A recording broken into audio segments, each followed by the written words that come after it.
মুভিটির ঘটনা এমন একটি জাহাজকে ঘিরে যেটি আটলান্টিক মহাসাগরে বরফের মধ্যে আটকে যায়, আর এই জাহাজটির ভেতর প্রায় 70 জন যাত্রী ছিল। এই জাহাজটি সম্পর্কে বলা হয়ে থাকে যে জাহাজটি প্রায় 133 দিন যাবৎ সেখানে আটকা পড়েছিল। মুভির শুরুতেই আমরা সেই শিপটিকেই দেখতে পাই যেটি কিনা অস্ট্রেলিয়ার দিকে যাচ্ছিল, আর এই জাহাজের ক্যাপ্টেন ছিল পেট্রোভ মানুষ হিসেবে অনেক ভালো ছিল। সে সবসময় যাত্রীদের জীবনকে তার নিজের জীবনের থেকে বেশি প্রাধান্য দিত। এখানে দেখানো হয়েছে জাহাজটি আস্তে আস্তে বরফের টুকরোগুলোকে ভেঙে সামনের দিকে এগিয়ে যাচ্ছে, কিন্তু কিছুক্ষণ এইভাবে চলার পরে তারা বুঝতে পারে যে তাদের সামনে বিরাট বড় একটি আইসবার্গ অর্থাৎ বরফের পাহাড় রয়েছে। আর এটি বুঝতে পারার পরপরই পেট্রোভ সবাইকে বলতে থাকে যে জাহাজটিকে যাতে ডানে ঘুরিয়ে ফেলা হয়, তাতে করে তারা বরফের পাহাড়টির সাইড দিয়ে সামনে এগিয়ে যেতে পারবে। যখনই তারা আইসবার্গের পাশ দিয়ে যাচ্ছিল তখন সেখান থেকে বেশ কিছু বরফের টুকরো ভেঙে ভেঙে তাদের জাহাজের উপর পড়তে থাকে। একসময় জাহাজটি আইসবার্গের সঙ্গে অনেক জোরে ধাক্কা লাগলে সম্পূর্ণ জাহাজটি কেঁপে ওঠে এবং জাহাজে থাকা একজন লোক তার কুকুরটিকে সঙ্গে নিয়ে পানিতে পড়ে যায়। লোকটিকে পানিতে পড়তে দেখে পেট্রোভ তখন দৌড়ে আসে লোকটিকে বাঁচানোর জন্য। সে জাহাজে থাকা একটি সিঁড়ি বেয়ে নিচে নেমে লোকটিকে বাঁচাতে চাচ্ছিল, কিন্তু সেখানে থাকা জাহাজের দ্বিতীয় ক্যাপ্টেনটি তখন তাকে বলে যে তুমি কি করছো? তুমি একজন মানুষকে বাঁচানোর জন্য জাহাজে থাকা বাকি সবার জীবনকে ঝুঁকির মুখে ফেলছো। আমরা এখন পর্যন্ত সম্পূর্ণভাবে বিপদমুক্ত হতে পারিনি, তাই আমাদের যে করেই হোক সামনের দিকে এগোতে হবে। তাদের দুজনের মধ্যে এসব কথা কাটাকাটি চলার সময় সেখানে থাকা একজন লোক সিঁড়ি বেয়ে সেই লোকটিকে বাঁচানোর জন্য নিচে নেমে যায়, কিন্তু লোকটি দেখতে পায় যে পানি অতিরিক্ত ঠান্ডা হওয়ার কারণে আর বেশিক্ষণ সেখানে সাঁতার না কাটতে পারার কারণে লোকটি ততক্ষণে মারা গেছে। কিন্তু লোকটির কুকুরটি তখন পর্যন্ত জীবিতই ছিল, তাই সে তখন সেই কুকুরটিকে সঙ্গে নিয়ে জাহাজের উপরে চলে আসে। পানিতে ঠান্ডার পরিমাণ এতটাই বেশি ছিল যে লোকটি উপরে উঠে আসার পরেও কোনো কথা বলতে পারছিল না। তাকে দেখে এমন মনে হচ্ছিল যে অতিরিক্ত ঠান্ডার কারণে তার আওয়াজ বন্ধ হয়ে গেছে। অপরদিকে পাহাড়ের এই বিরাট বরফটি তাদের জন্য একটি বিশাল চ্যালেঞ্জ হয়ে দাঁড়ায়। জোরে ঝাঁকুনি লাগার কারণে জাহাজের রাডার সিস্টেমটিও তখন নষ্ট হয়ে যায়, আর এটি তাদের জন্য আরো বড় বিপদের কারণ হয়ে দাঁড়ায়, কারণ এই রাডারের সাহায্যে তারা জানতে পারত যে সামনে কোথায় কোথায় বরফ জমে আছে। এটি নষ্ট হয়ে যাওয়ার কারণে তারা এখন কোনোভাবে জানতে পারবে না যে সামনে আসলে কি আছে। তারা কোনোভাবে সেই ঝড় থেকে বেঁচে গেলেও সেই আইসবার্গের বড় একটি টুকরা এখন পর্যন্ত তাদের পেছনে পেছনেই আসছে। অপরদিকে দেখতে পাওয়া যায় যে তৃতীয় ক্যাপ্টেনটি এসব কিছুর জন্য পেট্রোভকেই দায়ী করতে থাকে। সে তাকে বলতে থাকে যে তাদের জাহাজটি ঝড়ে আটকানো, একজন মানুষ মারা যাওয়া এবং শেষ পর্যন্ত রাডারটি নষ্ট হওয়ার পেছনেও পেট্রোভই দায়ী। এরপর ক্যাপ্টেনটি একটি রিপোর্ট লিখে সেটি তাদের হেডের কাছে পাঠিয়ে দেয়। জাহাজে থাকা অন্যান্য মানুষেরাও তখন তাকে এটি করতে নিষেধ করে, কারণ তারা জানতো যে পেট্রোভ অনেক ভালো একজন ক্যাপ্টেন এবং সে জেনে বুঝে এসব কাজ কখনোই করবে না। কিন্তু সেকেন্ড ক্যাপ্টেন এসব রিপোর্ট হেডের কাছে পাঠানোর কারণে সে তার কথা মেনে নেয় এবং সে পেট্রোভকে তার পোস্ট থেকে সরিয়ে দেয়। তিনি এর সঙ্গে এটিও জানিয়ে দেন যে যতক্ষণ পর্যন্ত নতুন একজন ক্যাপ্টেন সেখানে না পৌঁছাচ্ছে ততক্ষণ পর্যন্ত জাহাজের দ্বিতীয় ক্যাপ্টেনই প্রথম ক্যাপ্টেনের দায়িত্ব পালন করবে। কিছুদিন পর সেখানে একটি হেলিকপ্টারের মাধ্যমে নতুন একজন ক্যাপ্টেনকে পাঠানো হয়।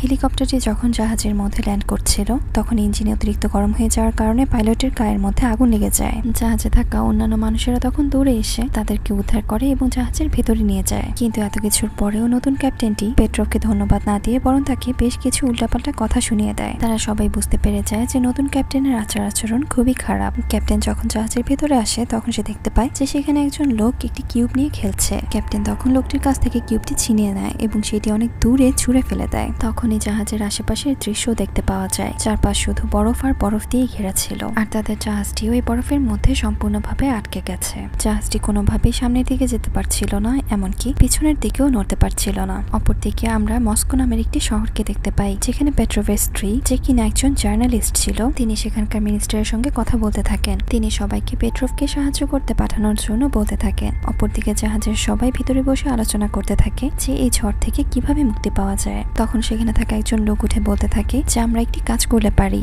আমরা জাহাজ থেকে পেট্রোল নিয়ে সেটি দিয়ে বড়সড় একটি ব্লাস্ট করতে পারি, আর এটি করলে হয়তো বা সামনে এগুলোর মতো একটি রাস্তাও পাওয়া যাবে। তাদের এই মিটিং এর মধ্যে পেট্রোভও উপস্থিত ছিল। তখনই সেখানে নতুন ক্যাপ্টেনটি চলে আসে এবং এসে সঙ্গে সঙ্গে তাদের মিটিংটিকে বন্ধ করে দেয়। তার কথাবার্তা শুনে বুঝে যাচ্ছিল যে সে পেট্রোভকে একেবারেই পছন্দ করে না। ক্যাপ্টেন তখন পেট্রোল ব্লাস্ট করার প্ল্যানটিকেও নিষেধ করে দেয়, তবে এই ব্লাস্ট করার প্ল্যানটিকে পেট্রোভেরও তেমন একটা সুবিধার মনে হচ্ছিল না। নতুন ক্যাপ্টেন তখন সবাইকে বলতে থাকে যে যেসব ফিউল ইউজ করে তোমরা ব্লাস্ট করার প্ল্যান করছো, হতে পারে সামনের দিনে সেগুলো আমাদের অনেক দরকারে লাগতে পারে। তাই তখন নতুন ক্যাপ্টেন চারপাশে ইমার্জেন্সি ভাবে বলে দিতে থাকে যে তাদের জাহাজটি বরফের মধ্যে খুব খারাপ ভাবে আটকে গেছে। তারা এক এক করে জাহাজে থাকা সবগুলো লাইটকে বন্ধ করে দেয়, কারণ তারা বুঝতে পারছিল যে তারা এখান থেকে কবে মুক্তি পাবে তার কোনোই ঠিক নেই। তাই জাহাজে থাকা সবকিছুকে যতটুকু পর্যন্ত সম্ভব তাদেরকে বাঁচিয়ে রাখতে হবে। পেট্রোভ তখন চুপচাপ না থেকে কিছু একটা প্ল্যান করতে থাকে। সে ভাবতে থাকে যে আমরা এখানে আর কতদিন পর্যন্ত আটকে থেকে সাহায্যের জন্য অপেক্ষা করতে থাকবো। তাই সে একটি ফ্লেয়ার গান নিয়ে বরফের পাহাড় সম্পর্কে জানার জন্য সেখান থেকে বের হয়ে যায়। ঠিক তখনই তার সঙ্গে দেখা হয় হেলিকপ্টারের পাইলটের সঙ্গে, যে কিনা ক্যাপ্টেনকে এই জাহাজে নিয়ে এসেছিল।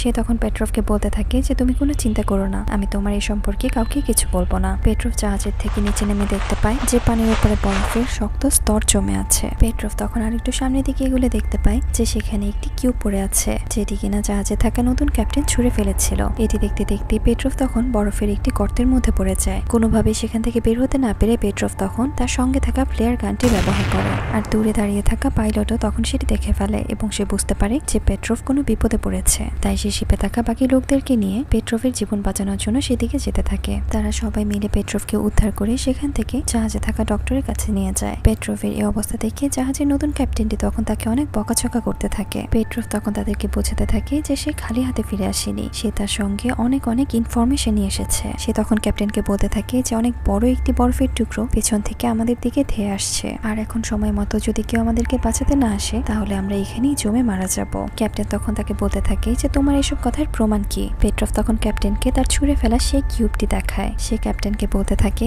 যে তুমি এটি অনেক দূরে ছুঁড়ে ফেলেছিলে, সেই হিসেবে সেটি আমাদের থেকে অনেক দূরেই থাকার কথা ছিল, কিন্তু আমি এটি আমাদের জাহাজের অনেকটা কাছেই পেয়েছি। আর তার মানে বোঝা যাচ্ছে যে এটি স্নো প্যারেডের কারণে আমাদের এত কাছাকাছি চলে এসেছে। পেট্রোভের এসব কথাবার্তা শোনার পর ক্যাপ্টেন তার কথায় বিশ্বাস করতে থাকে, কিন্তু সে তাকে কিছু না বলেই সেখান থেকে চুপচাপ বেরিয়ে যায়। অপরদিকে জাহাজে থাকা বেশ কিছু মানুষজন তাদের মনকে কিছুটা হালকা করার জন্য গিটার বাজিয়ে গান গাইতে থাকে, কিন্তু তখনই সেই নতুন ক্যাপ্টেনটি সেখানে চলে আসে এবং তাদের কাছ থেকে গিটার নিয়ে সেটিকেও ভেঙে ফেলে এবং তাদের ওপর জাহাজে জমে থাকা বরফগুলোকে ভাঙার দায়িত্ব দেয়। পেট্রোভ তখন নতুন ক্যাপ্টেনকে বলতে থাকে যে তোমার সবার সঙ্গে এরকম খারাপ ব্যবহার করা উচিত না। আমি জানি যে ডিফেন্স মিনিস্টারের আমাদের নিয়ে কোনো চিন্তা নেই, আমাদের বাঁচানোর জন্য এখানে কেউই আসবে না, কারণ চারপাশের পরিবেশ অনেক খারাপ এবং ঝড়ো বাতাসও বইছে। তাই আমাদের সবাইকে এখন একসঙ্গে থাকা উচিত, যাতে করে আমরা সবাই মিলেই এই বিপদের মোকাবেলা করতে পারি। এখানে আমরা দেখতে পাই যে তাদের জাহাজটিতে দিন দিন বরফ জমতে শুরু করছে এবং দেখতে দেখতে বরফের পরিমাণ 2-3 ইঞ্চ বেড়েও গেছে। পেট্রোভ তখন ক্যাপ্টেনকে বলতে থাকে যে আমাদের এখন অস্ট্রেলিয়ার কাছ থেকে সাহায্য চাওয়া উচিত, কিন্তু ক্যাপ্টেন তার কোনো কথা শুনতেই নারাজ ছিল।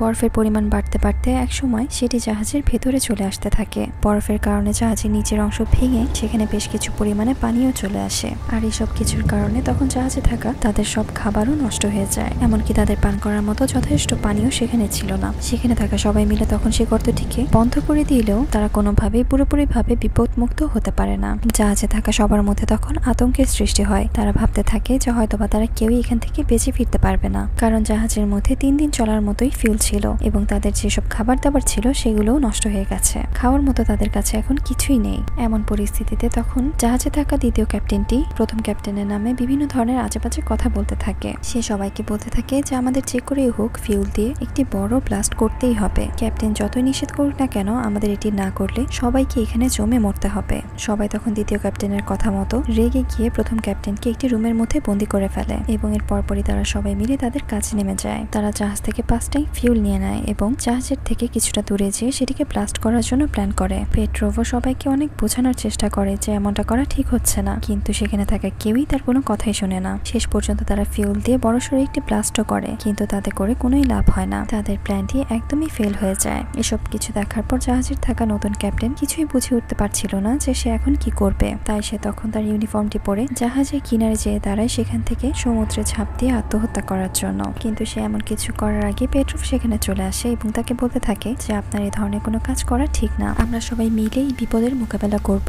জাহাজে থাকা বাকি সবাই তখন তাদের কৃতকর্মের জন্য অনুতপ্ত হচ্ছিল, কারণ তারা বুঝতে পারছিল যে তারা কোনো কারণ ছাড়াই জাহাজে থাকা সবগুলো ফিউলকে নষ্ট করেছে। সবাই মিলে তখন ক্যাপ্টেনের অফিস রুমটিতে যায় এবং তার কাছে যে মাফ চাইতে থাকে। ক্যাপ্টেনও তখন তাদের সবাইকে মাফ করে দেয়। অপরদিকে পেট্রোভের স্ত্রীকে দেখতে পাওয়া যায়, সে অন্য একটি জাহাজে করে পেট্রোভদেরকে বাঁচানোর জন্য এগিয়ে যাচ্ছিল।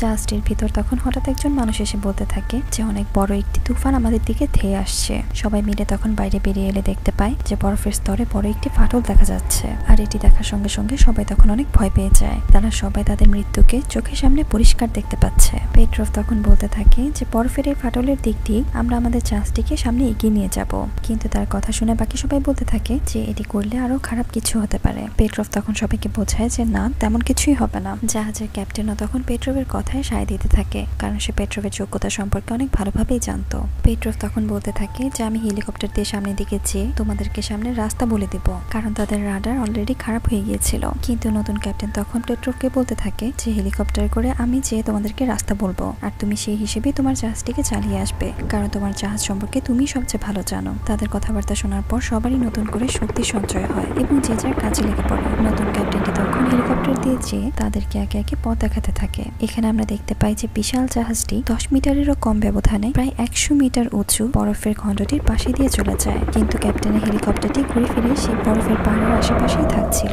অতিরিক্ত ঝড়ো হওয়ার কারণে তাদের হেলিকপ্টারটি সেখান থেকে সরতেও পারছিল না। হেলিকপ্টারটি তখন বরফের সঙ্গে ধাক্কা লেগে নিচে পড়ে যায়, আর এটি দেখার সঙ্গে সঙ্গে পেট্রভ তখন তার জাহাজটিকে ঘুরানোর জন্য সিদ্ধান্ত নেয়। হেলিকপ্টারের পাইলট এবং ক্যাপ্টেন দুজনেই তাদের জীবনের আশা প্রায় ছেড়েই দিচ্ছিল। তারা ধরিয়ে নিয়েছিল যে পেট্রভ তাদেরকে বাঁচাতে আসবে না, কারণ সে এর আগেও এমন একটি বড় ভুল করেছে। একজন মানুষকে বাঁচানোর জন্য সে তার পথ হারিয়েছে। কিন্তু দেখতে পাওয়া যায় যে এত সব কিছুর পরেও পেট্রভ তাদেরকে বাঁচানোর জন্য সেখানে যায়। সবাই তাকে নিষেধ করার পরেও সে তার জাহাজটিকে ঘুরিয়ে ক্যাপ্টেনদের কাছে নিয়ে যায়। ক্যাপ্টেনরা প্রায় ডুবে যাচ্ছিল, ঠিক তখনই পেট্রভ এসে তাদেরকে বাঁচিয়ে তোলে। শুধু পেট্রভই না, পেট্রভের সাথে বাকি সবাইও তাদেরকে সাহায্যের জন্য এখানেই চলে এসেছিল। তারা সবাই তখন সহি সালামতে জাহাজটির মধ্যে ফিরে আসে এবং সবাই অনেক খুশির সাথে উদযাপন করতে থাকে যে তারা যে কোনো ভাবেই হোক এই বিপদ থেকে উদ্ধার পেয়েছে। আর এর মধ্যেই তারা পেট্রভের স্ত্রী সেই জাহাজটিকেও দেখতে পায়। সেই জাহাজটির থেকে তখন তারা তাদের জাহাজের মধ্যে পর্যাপ্ত পরিমাণে ফিউল ভরে নেয় এবং সুন্দর মতো সেখান থেকে সামনের দিকে এগোতে থাকে। সবাই মিলে অনেক কষ্টের পর এত বড় বিপদ থেকে মুক্তি পেয়েছে, তাই তারা সবাই অনেক খুশি ছিল।